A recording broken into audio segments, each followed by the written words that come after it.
Das Jahr 2026 wird für viele Anleger zum finanziellen Albtraum. Während die US-Wahlen die Märkte in ein politisches Minenfeld verwandelt und die Masse in blinder Panik ihre besten Aktien zum Spottpreis verschenkt, schärfe ich gerade meine Messer. Mein 300.000 Euro Depot wird in diesem Moment nicht einfach nur geschützt. Es wird zur Angriffsmaschine umgebaut.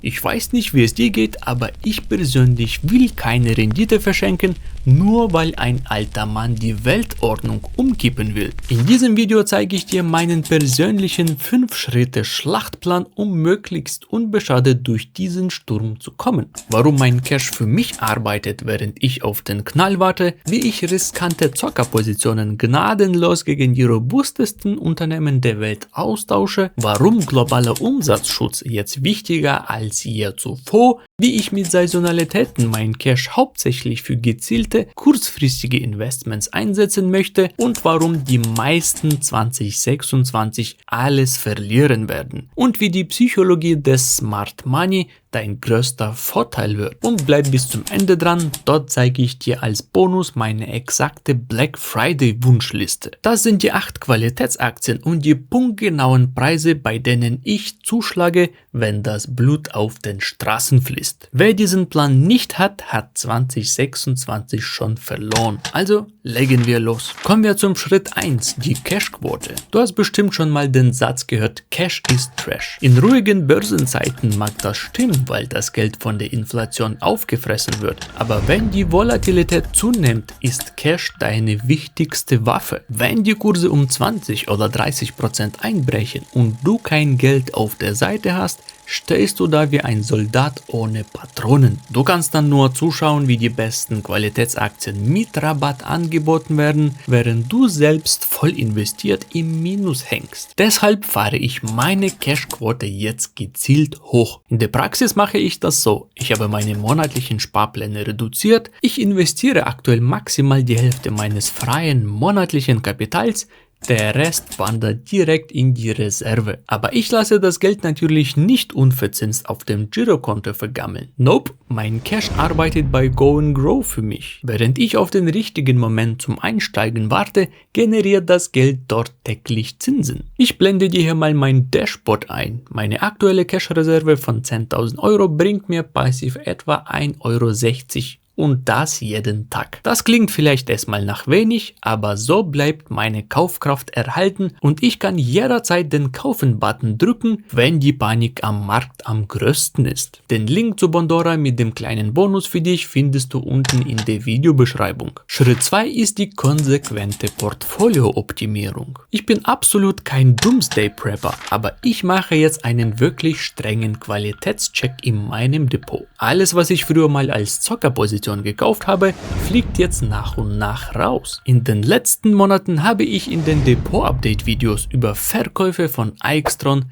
Target, Puma oder Porsche berichtet. Auch meine teuren Anfängerfälle aus der Corona-Zeit wie Ultimate Games, 10 Square Games oder Vivid Games sind jetzt raus. Diese Unternehmen haben alles eines gemeinsam: einen schwachen oder gar keinen wirklichen Burggraben. Das sind alles Schönwetteraktien, die bei schlechten Nachrichten oft als erste oder am härtesten getroffen werden. In stürmischen Zeiten wie 2026 brauchen wir aber keine Spielzeuge im Depot, sondern robuste Panzer. Ich meine damit Unternehmen mit krisenfesten Geschäftsmodellen, hohen Margen, wenig Schulden und einem großen Cashberg. Wir sprechen hier von Giganten wie Coca-Cola, Nestle, Procter & Gamble, Berkshire Hathaway, Visa oder Mastercard. Das sind Geschäftsmodelle, die seit Jahrzehnten bewiesen haben, dass sie funktionieren. Diesen Firmen ist es langfristig gesehen ziemlich egal, welcher Vogel gerade im Weißen Haus sitzt. Getrunken, gegessen, geputzt, investiert und bezahlt Geld mit der Karte wird nämlich immer, egal wie die Wahl am Ende ausgeht. Ich schichte deshalb aktuell massiv in Richtung Substanz um. Ganz ehrlich, lieber nehme ich eine langweiligere Rendite mit hoher Sicherheit mit,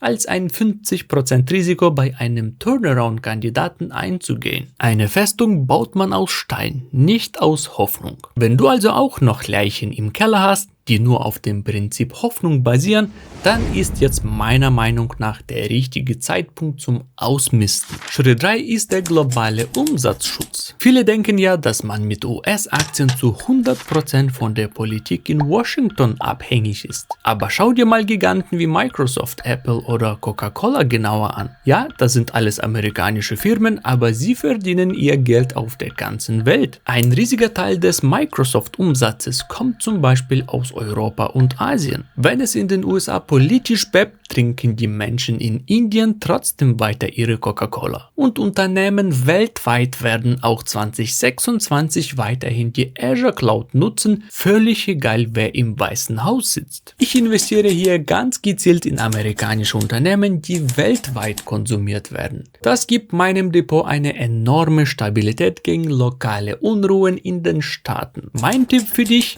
schau mal in deine eigene Titel rein. Wo kommt das Geld wirklich her? Wenn eine Firma zu 90% nur vom US-Konsumenten abhängt, wäre ich im Wahljahr zumindest etwas vorsichtiger. Aber Firmen wie Visa oder Mastercard, das sind für mich die Mautstationen des weltweiten Konsums. Egal wer die Wahl gewinnt, gezahlt wird am Ende fast immer über deren Netze. Und genau dieser globale Schutz ist es, der mich nachts deutlich ruhiger schlafen lässt. Schritt 4 ist etwas für die Fortgeschrittenen. Aktives Management und Saisonalitäten. Cash auf der Seite zu haben ist gut, aber diesen Cash kurzfristig einzusetzen, um schnelle Gewinne mitzunehmen, ist noch besser, oder? Stattdessen will ich kommende Marktschwankungen gezielt nutzen. Mein guter Freund Eric entwickelt gerade ein cooles Tool, Sentinel heißt es, das auf historischen Saisonalitäten basiert. Wusstest du, dass Wahljahre, Quartalszahlen oder Marktdaten oft Mustern folgen? Zum Beispiel, dass eine Aktie nach guten Quartalszahlen fällt oder dass nach Rohölbeständen gewisse Aktien auf einmal steigen oder fallen. Eric nutzt diese Muster seit über 10 Jahren aus, um schnelle Gewinne mitzunehmen, statt Kapital in Seitwärtsphasen zu binden. Trading ist nicht so meins und da bin ich richtig schlecht.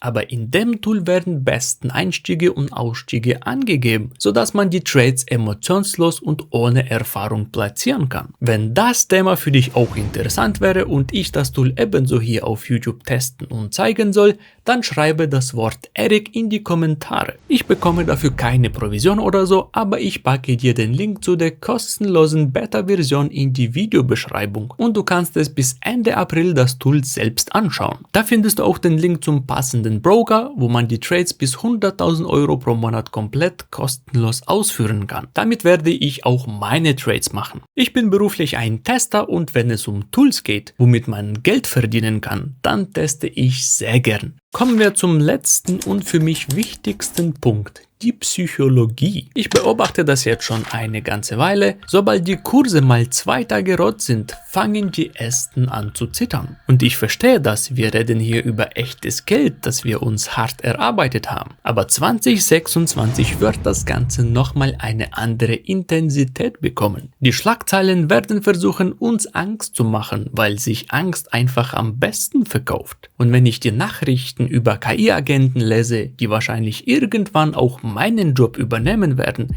dann ist es schwierig, neutral zu bleiben. Aber hier ist der Punkt. Unser Depot ist kein Spielgeld. Das ist die Absicherung für meine Frau, für meinen Junior und für unsere gemeinsame Freiheit. Und genau deshalb darf ich mir keine emotionalen Fehler erlauben. Smart Money zu sein bedeutet für mich nicht, dass ich schlauer bin als der Rest. Es bedeutet, dass ich einen Plan habe und mich daran halte. Wenn die Panik ausbricht, sehe ich das nicht als Weltuntergang, sondern nüchtern als Chance. Ich habe 2020 und 2022 gelernt, dass man an der Börse Börse nur verliert, wenn man sich von seinen Gefühlen steuern lässt. Stur bleiben ist manchmal die schwierigste, aber profitabelste Strategie überhaupt. Während andere also panisch alles hinwerfen, bleiben wir hier auf dem Kanal entspannt. Wir wissen ja, warum wir diese Unternehmen im Depot haben, wir zählen unsere Dividenden, wir vertrauen auf unsere Qualitätsaktien und wir kaufen nach, wenn die Preise endlich wieder super sexy sind. Am Ende des Tages ist es Disziplin, die uns zu Millionen führt, nicht das Glück beim Timing. So sehe ich das zumindest und so bereite ich mich auf das vor, was 2026 oder danach kommt. Und hier noch mein versprochener Bonus, meine persönliche Black Friday Wunschliste. Das sind die 8 Aktien, bei denen ich sofort massiv nachkaufe, wenn sie unter Druck geraten. Ein konkreter Plan nimmt dir die Angst. Wenn Preis X erreicht wird, wird gekauft. Punkt. Nummer 1 Amazon, Nummer 2 Microsoft, Nummer 3 Apple, Nummer 4 Meta, Nummer 5 Visa, Nummer 6 Mastercard, Nummer 7 Coca-Cola und Nummer 8 Berkshire Hathaway. Was hältst du von meinem Schlachtplan? Hast du schon angefangen Cash aufzubauen oder bist du noch voll investiert? Vergiss nicht das Like und das Abo, um durch diese wilden Zeiten gemeinsam durchzukämpfen. Danke dir fürs Zuschauen, bleib motiviert und wir sehen uns im nächsten Video. Ciao Kakao.